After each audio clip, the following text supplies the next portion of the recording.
Jamaah.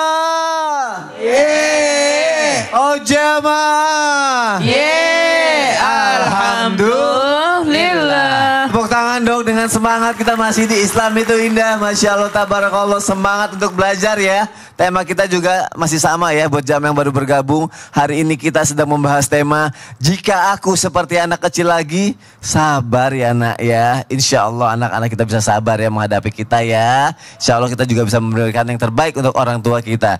Nah kita akan apa ya, hari ini ada tayangan lagi nih. Tayangan yang mau aku kasih lihat untuk jamaah yang ada di rumah juga ya. Full time mengurus orang tua. Kita lihat tayangannya, silahkan. Masya Allah, tabarakallah. Jadi Kalau lihat orang-orang yang berbakti sama orang tua, rada-radanya kita gimana ya? Iya, terharu. Tapi ingat ya, buat semuanya anak-anak dimanapun berada, Ya. ketahuilah berbakti orang tua itu tidak ada batasnya. Betul sekali. Tidak ada batasnya. Meskipun orang tua Sony udah berpulang ke rahmatullah, Ya. saya juga berpulang ke rahmatullah orang tua saya, bukan berarti sampai di sini tidak. Kita berbakti dengan cara menjaga nama baiknya, mendoakan, kemudian menjalankan amanah. Masya Allah, semoga kita bisa melakukan itu semua ya. Amin ya robbal alamin. Tapi bagaimana dengan orang atau anak-anak muda yang orang tuanya mungkin masih ada, tapi usianya senja, yang seperti tadi aku bahas. Dan dia dilematis tuh, mau ngerawat orang tua, tapi dia butuh pekerjaan, tapi dia tidak bisa meninggalkan kedua-duanya. Apakah lebih baik dia resign saja? Mana yang lebih harus diutamakan Ustadz Maulana? Oke, siap. Mohon penjelasannya Ustadz, silakan. Terima kasih banyak Mas Sony yang luar biasa. Izin Ustaz Bani, Ustaz Sam. Bismillahirrahmanirrahim. Assalamualaikum warahmatullahi wabarakatuh. Waalaikumsalam warahmatullahi wabarakatuh. Ibu-ibu yang merah, kudung merah dari mana? Sekali lagi dari mana? Nah, yang hijau dari mana? Sekali lagi.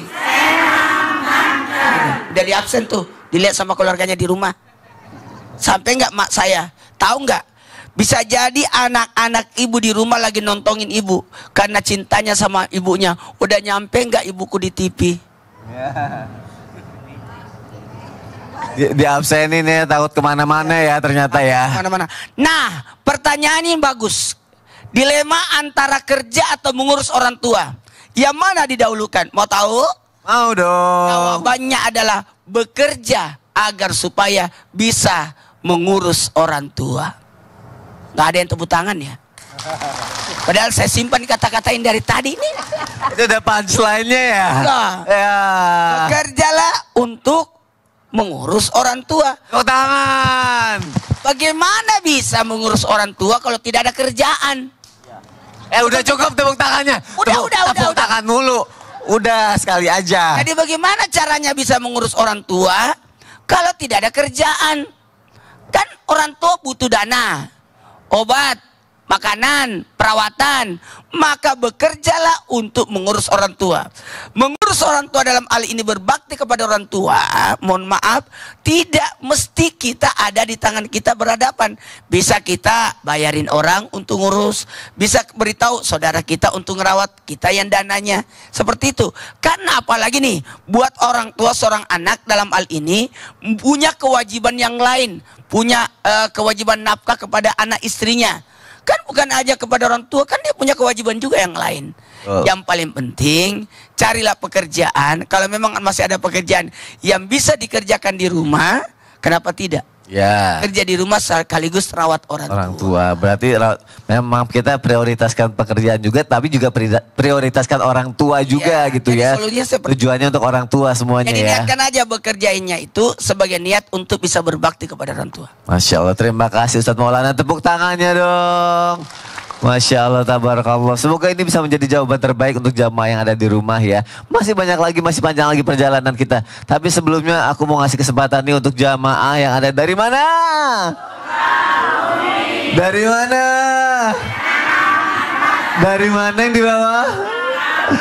Aku kasih kesempatan untuk nanya. Yuk kita masuk ke segmen Tanya Dong Ustadz. Kami semua tanya dong Ustadz. Masya Allah, tabarakallah. Yang mau nanya boleh angkat tangannya.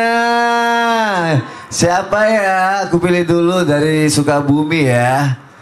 Ibu mau bertanya. Oke, Ibu silakan Ibu ikut saya. Dikasih jalan temennya, Masya Allah. Hati-hati Bu. Ya, silakan Bu, sini. Jangan kabur. Sini. Mau kabur dikasih kesempatan mic. Ayo silakan, kasih salam, namanya siapa? Assalamualaikum warahmatullahi wabarakatuh. Waalaikumsalam warahmatullahi wabarakatuh. Perkenalkan, nama saya Ibu Imul Mulyani dari Masjid Taklim As-Sofa Sukabumi. Tepuk tangan lagi dong dari Sukabumi.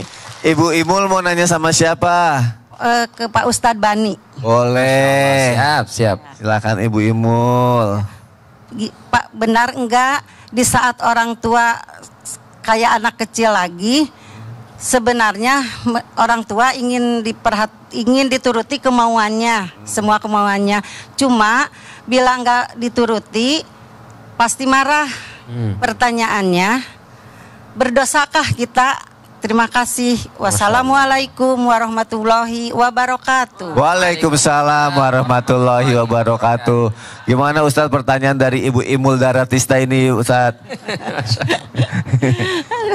Ini pertanyaannya mewakili sekali namanya. Mewakili sekali ya. Oke Ibu, kita dengarkan tausiah dari Ustadz sambil kita pengen tahu jawabannya seperti apa ya. Ibu kembali duduk lagi. Terima kasih, boleh mic-nya. Terima kasih Ibu, tepuk tangan dong untuk Ibu Imul. Terima kasih. Silakan Ustadz Bani.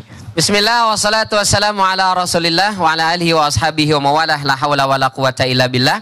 Pertanyaan dari Ibu Imul tadi itu betul mewakili kita semua. Orang tua itu mohon maaf segala keinginannya pengennya dituruti. Tapi kadang-kadang kan kita ada keterbatasan ya.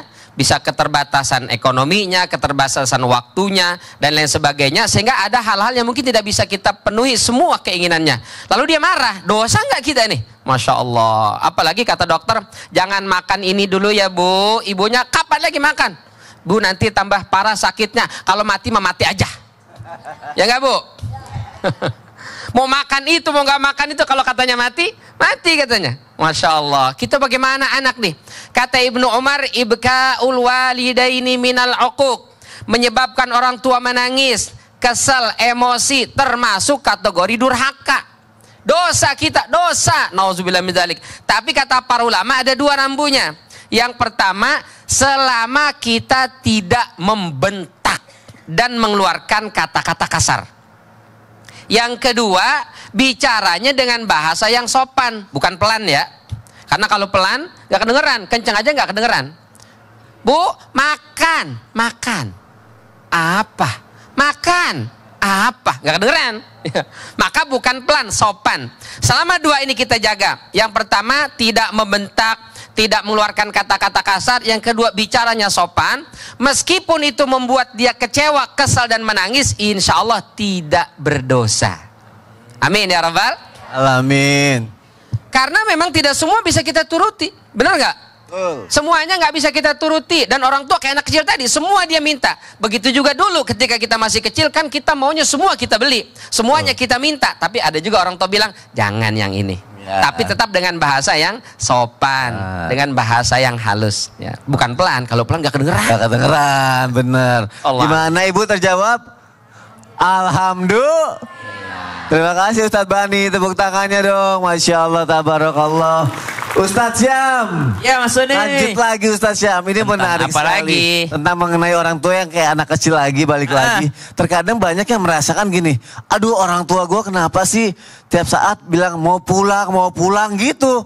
Makanya bukannya anak kecil nggak mau pulang ya kalau lagi main ya? Nah makanya, dan dia ngerasa karena udah di rumah gitu, tapi kok mau pulang kemana lagi, itu maksudnya apa? Kadang suka ada yang bilang, ini jangan-jangan pertanda ini, pertanda itu gitu. Anda pengen pulang ke penciptanya gitu ya? Oh benar seperti itu. Subhanallah, ketika orang tua mempunyai keinginan, apalagi keinginan ini membuat anak semakin khawatir, kekhawatirannya itu diarahkan kepada kebaikan. Untuk menyadari bahwasanya setelah yang satu ini kita lengkapi. Bikin penasaran aja. Ya udah deh, tetap di Islam itu indah. Jamaah. Alhamdulillah.